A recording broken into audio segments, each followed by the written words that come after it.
अयोध्या वासियों को और प्रदेशवासियों को दीपावली की और इस दीपोत्सव की हृदय से बधाई देते हुए आप सबका मैं अभिनंदन करता हूं।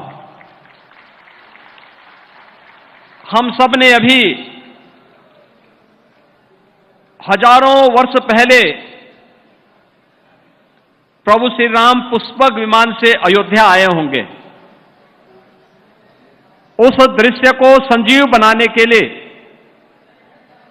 प्रदेश सरकार के वाहन से एक हेलीकॉप्टर से प्रभु राम अयोध्या में आए।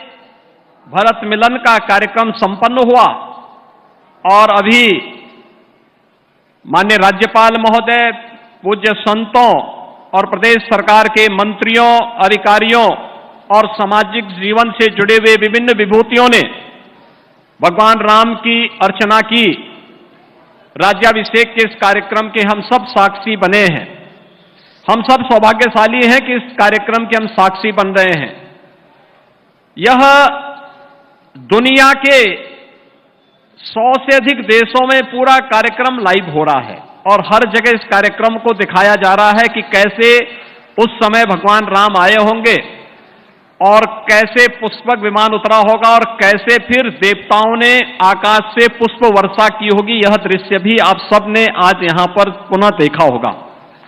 भाइयों बहनों, आज से 7 वर्ष पहले जब हम लोगों ने अयोध्या के दीपोत्सव के कार्यक्रम का शुभारंभ किया था, एक असमंजस की स्थिति थी। कार्यक्रम होना है, नहीं होना है, दीपावली का अयोध्या के साथ जुड़ाव होने के साथ साथ इसका परिणाम क्या होगा। और उस समय सरकार के निर्णय, उस समय के हमारे सभी सहयोगियों ने मिलकर के पूज्य संतों के सहयोग से, जनप्रतिनिधियों के सहयोग से जिस कार्यक्रम को आगे बढ़ाया, आज वह उत्तर प्रदेश का और अयोध्या का एक न केवल बड़ा कार्यक्रम बना है बल्कि आदरणीय प्रधानमंत्री जी की एक भारत श्रेष्ठ भारत की परिकल्पना को साकार करता हुआ देश और दुनिया का एक यूनिक इवेंट भी बन रहा है। गत वर्ष हमारा सौभाग्य है, आदरणीय प्रधानमंत्री जी स्वयं इस कार्यक्रम के साक्षी बने। उनका मार्गदर्शन, उनका आशीर्वाद यहां आकर के मिला और आज उन्हीं के आशीर्वाद और उनके मार्गदर्शन और नेतृत्व में 500 वर्षों के इंतजार को दूर करते हुए अयोध्या में प्रभु राम के राम जन्मभूमि पर भव्य मंदिर के कार्यक्रम को भी हम सब अपनी आंखों से बनते हुए देख रहे हैं और जनवरी माह के इंतजार में सभी संत, सभी भक्त, सभी श्रद्धालुजन उस इंतजार के लिए अपने आप को तैयार किए हुए हैं। इस दौरान हमने नई अयोध्या को बनते हुए भी देखा है। यानी आज के दिन पर केंद्र और राज्य सरकार का मिलाकर के 178 परियोजनाओं पर 30,500 करोड़ रुपए की धनराशि अयोध्या के विकास के लिए खर्च हो रहा है। याद करिए, 30,500 करोड़ रुपए अयोध्या के विकास को, और यह तो सरकार का पैसा, केंद्र और राज्य सरकार का पैसा है। भाइयों बहनों, निजी क्षेत्र में भी बड़ा निवेश यहां होने जा रहा है।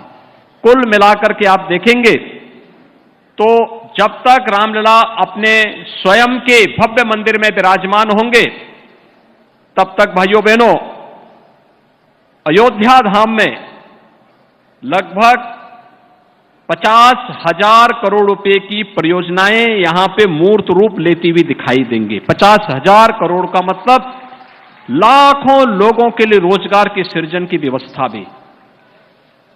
अयोध्या ऐसे ही हर व्यक्ति इसके प्रति आकर्षित नहीं हो रहा है। भगवान ने स्वयं ही कहा कि अवधपुरी सम प्रिय नहीं सोऊ, यह प्रसंग जानहि को।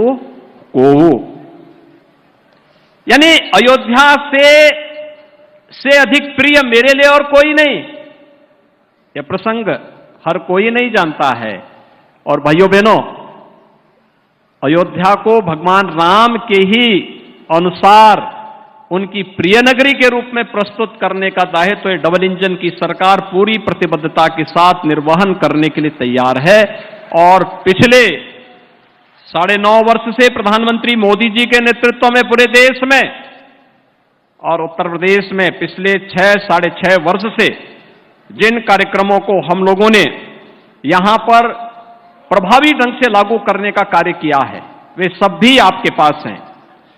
भाइयों बहनों, जिस अयोध्या के बारे में भगवान ने स्वयं कहा हो, जन्मभूमि मम पुरी सुहावनी, उत्तर दिशि बह सरजू पावनी, यानी जिस अयोध्या धाम की महिमा को प्रभु अपने श्रीमुख से गा रहे हो, उस अयोध्या धाम के लिए कुछ भी योगदान दे देना ये जन्म और जीवन दोनों को धन्य करने जैसा होगा।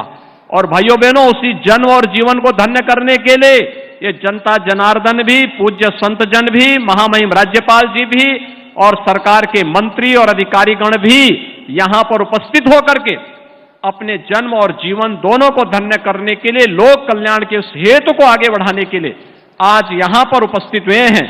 और भाइयों बहनों, उसी अभियान के लिए आज हम सब आपसे कहने के लिए आए हैं कि अयोध्या के बारे में भगवान ने एक और बात कही कि अति प्रिय मोहि यहां के वासी, यानी यहां के वासी मुझे बहुत प्रिय हैं। भाइयों बहनों, अगर प्रिय हैं तो हमारा क्या काम है, हमारा भी तो कोई दायित्व तो बनता है।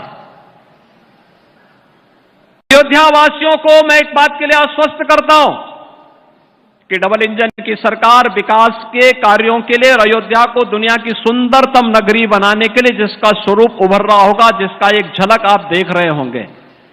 और पिछले 6 बार के दीपोत्सव के कार्यक्रम का परिणाम आज आपको अयोध्या में इस विकास के इस मूर्त स्वरूप को और भगवान राम के इस भव्य मंदिर को देख करके भी एहसास हो रहा होगा। हमारे पूर्वजों ने दीप प्रज्वलन और दीपदान की महत्ता को वैसे ही नहीं रेखांकित किया है। इसके आध्यात्मिक, इसके भौतिक महत्व भी है, इसके आदिदैविक महत्व भी हैं। और इन सभी महत्वों को रेखांकित करने के लिए ही हमारे यहां इसको एक धार्मिक कर्मकांड के साथ और आयोजनों के साथ जोड़ा गया और उसके परिणाम आज यहां पर देखने को मिल रहे हैं।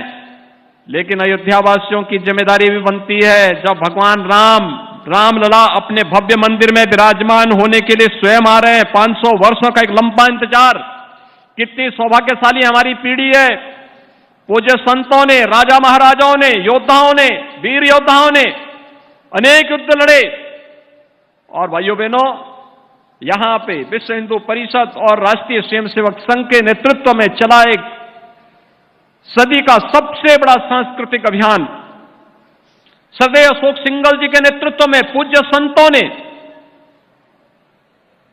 पूज्य संत शंकराचार्य स्वामी संतान शांतानंद जी महाराज रहे हो, परमहंस रामचंद्र दास जी महाराज रहे हो, स्वामी वामदेव जी महाराज रहे हो, या फिर गोरक्षपीठ की वो परंपरा, चाहे वो पूज्य महंत दिग्विजयनाथ जी महाराज रहे हो, चाहे पूज्य महंत वैद्यनाथ जी महाराज रहे हो, पूरा जीवन एक ही ध्येय को लेकर के, और वह ध्येय था कि भगवान राम के भव्य मंदिर को पुनर्स्थापना के कार्यक्रम को हर हाल में होना है।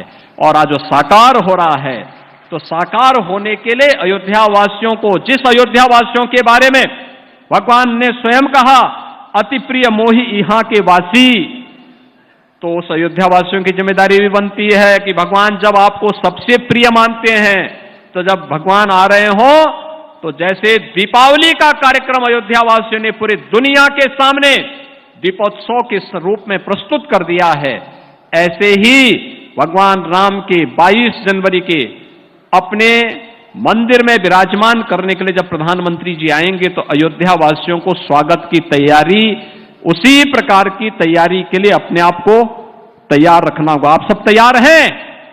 सभी लोग तैयार हैं?